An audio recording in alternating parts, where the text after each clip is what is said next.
Now, in just over a year's time, the people of Scotland will vote in a referendum which could change the United Kingdom for good. They will get the chance to vote yes or no to the question, should Scotland be an independent country? Well, this week we're going to be examining the issues, and this morning 5 Live's Victoria Derbyshire is in Glasgow with an invited audience to debate Scotland's future. They're at the Old Fruit Market. Let's join them all there now. Independent Scotland would prove beneficial to these children. I will grab my jacket and I will sit there.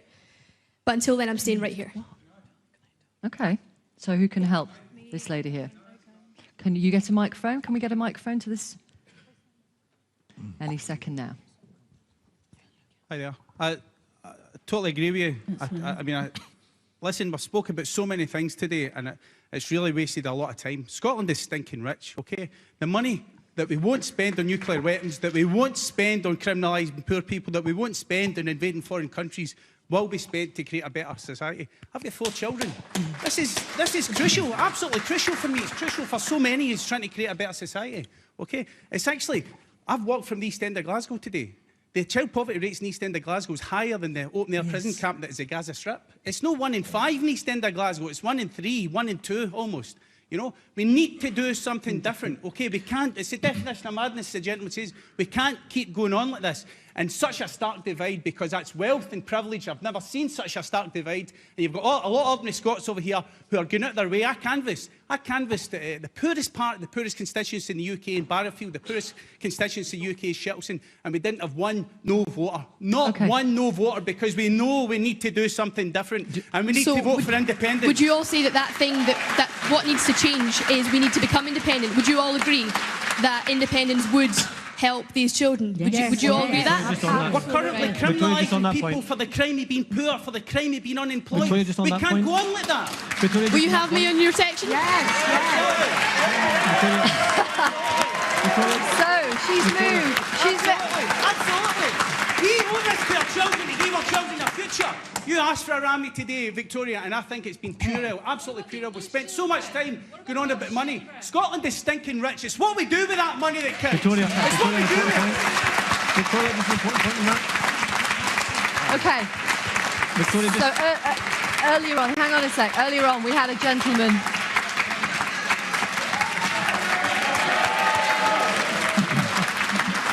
Victoria, just on that point. Bear with me one sec. Bear with me one sec. Welcome back to Views on the BBC News Channel. And we have the Undecideds, we have the Yes Camp, we have the Better Together campaign over here. We've had a bit of movement from the audience. We've invited them to move if their views change throughout the morning. And we've had movement to the No Camp. We've had movement, as you've just heard, from the Yes Camp. Over here, hello. Hi, my name is Emily. I recently moved to Scotland from Australia. And for a while, I just felt I didn't really know enough about either country to make a decision. And I think, from what I've heard today, independence is definitely the right way to go.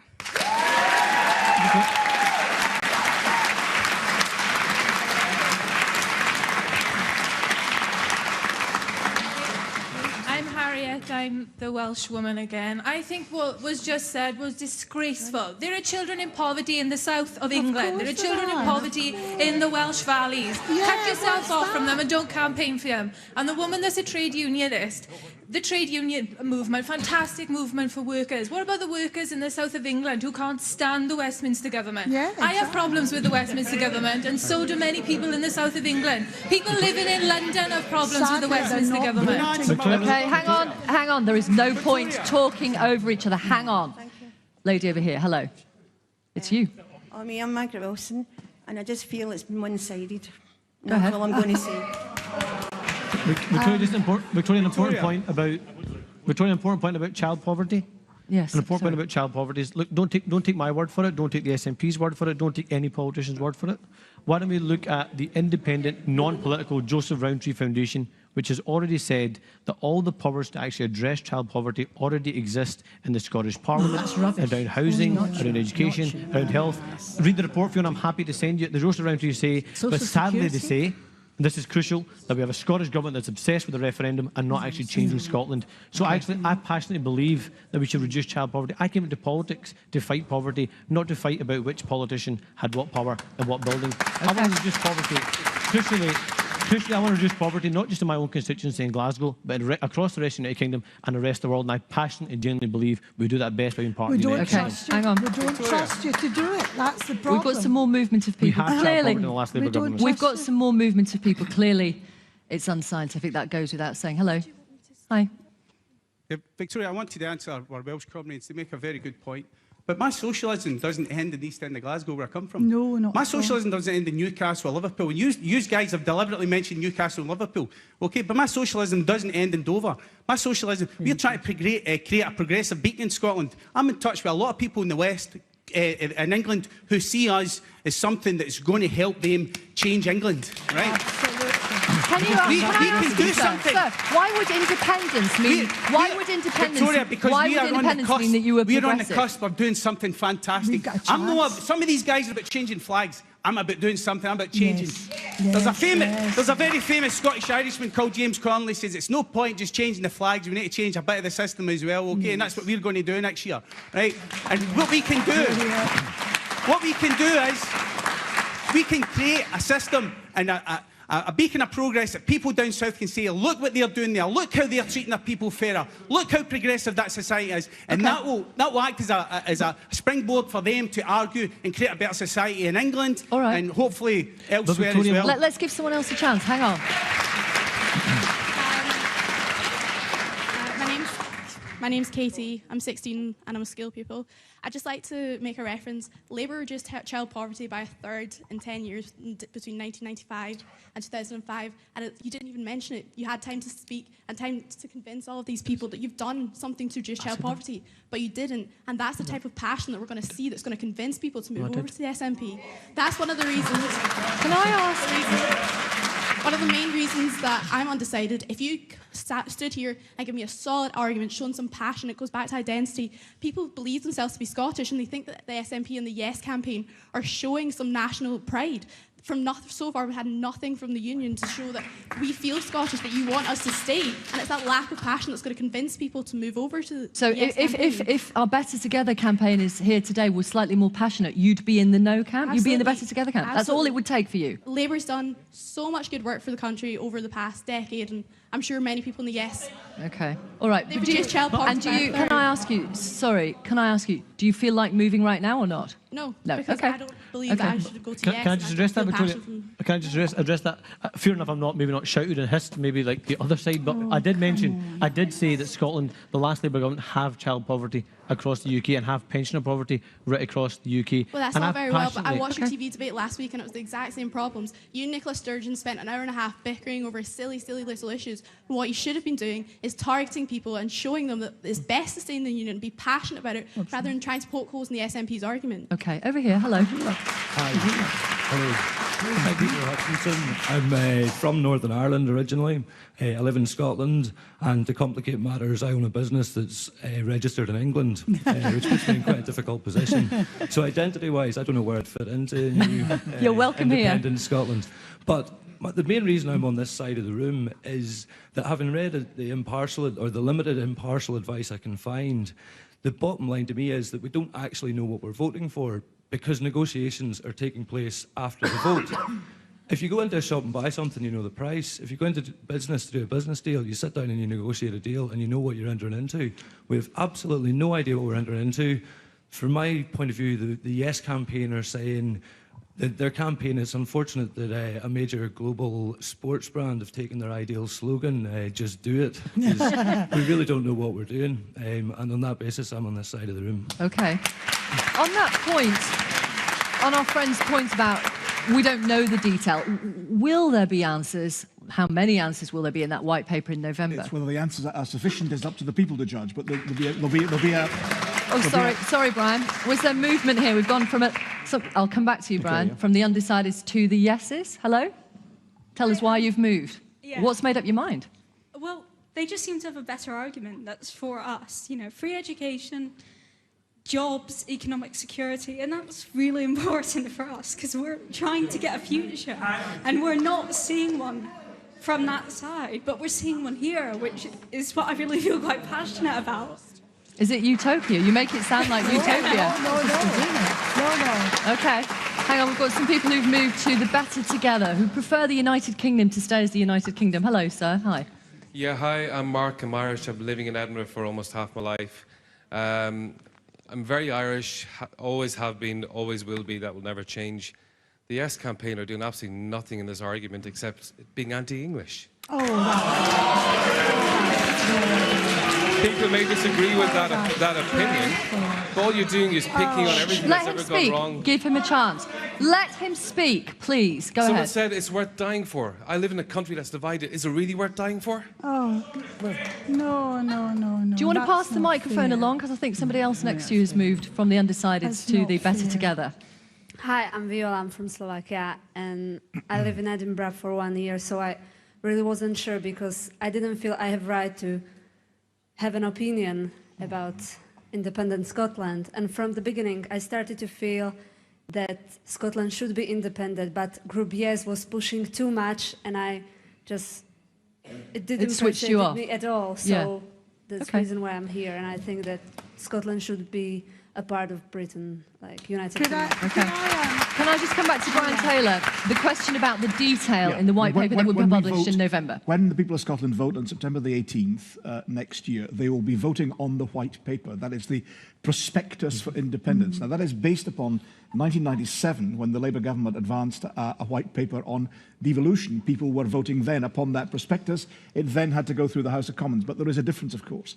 In 1997, it was a Labour government advancing a white paper, and then the same Labour government was offering to steer that through the Commons and the Lords. They expected a tough ride, you know, in the event the momentum that was created by the yes vote in the referendum carried that forward and through both the Commons and the Lords. This is slightly different. It's different in that it would be a prospectus advanced by the Scottish Government, which they would then have to negotiate separately and following that with the UK Government. But it could be the case, I think, as the Yes camp would argue, that if there is a sufficient vote for yes, it would similarly have momentum. But our friend here is right. Of course, there would have to be negotiations. Yes. You're not voting for the final product. But just bear in mind, in 97, you weren't voting for the final product either, although I stress there is a very considerable difference between the two. Okay, I'm going to give everybody a last opportunity in the last few minutes of the programme. If you would like to move from your section, if you want to move, if you heard something that's potentially helped you make up your mind, or at least push you in a particular direction of travel,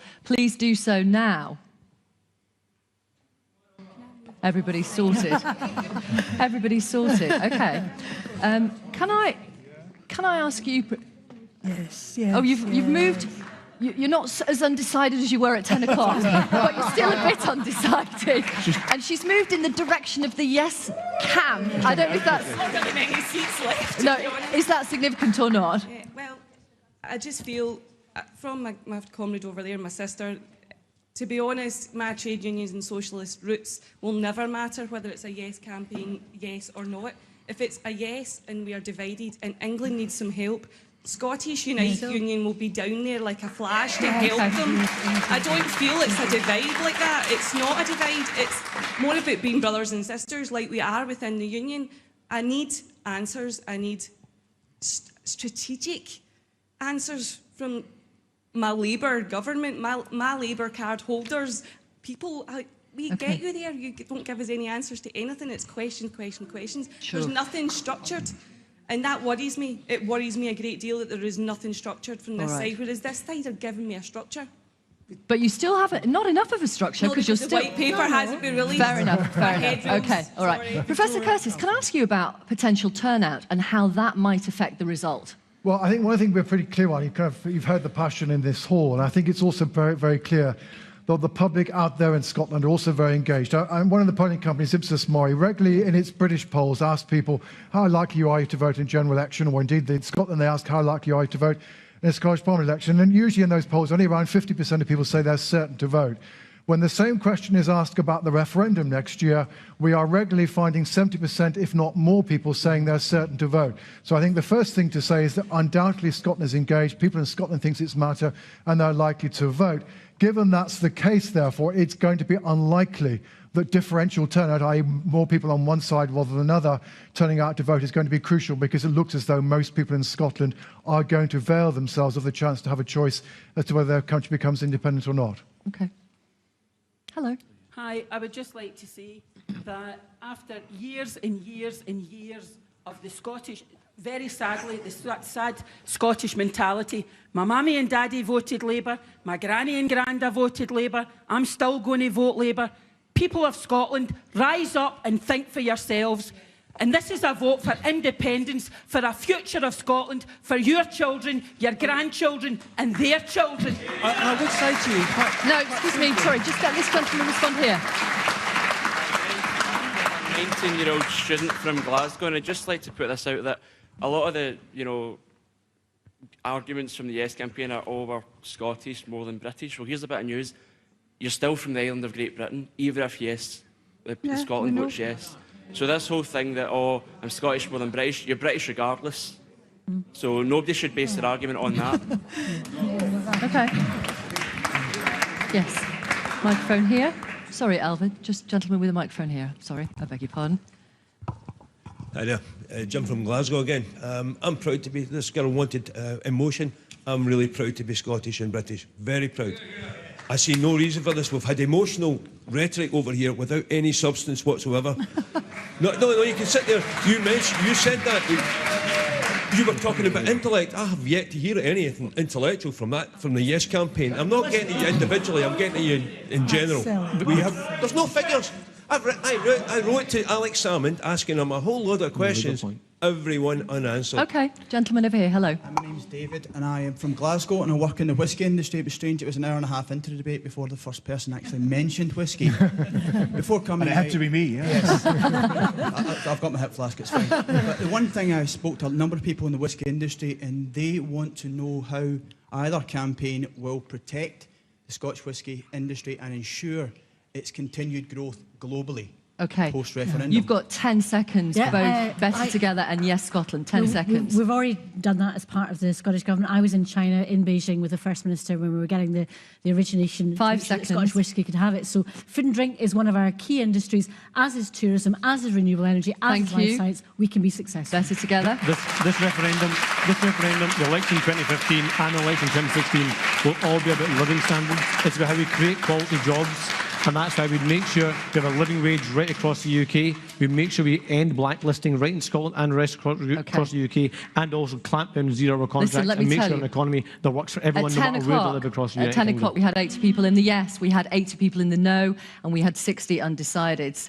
At 1 minute to midday, we have yes 84, we have no 83, and undecideds 53. Clearly not scientific. Do give yourself a huge round of applause. Thank you.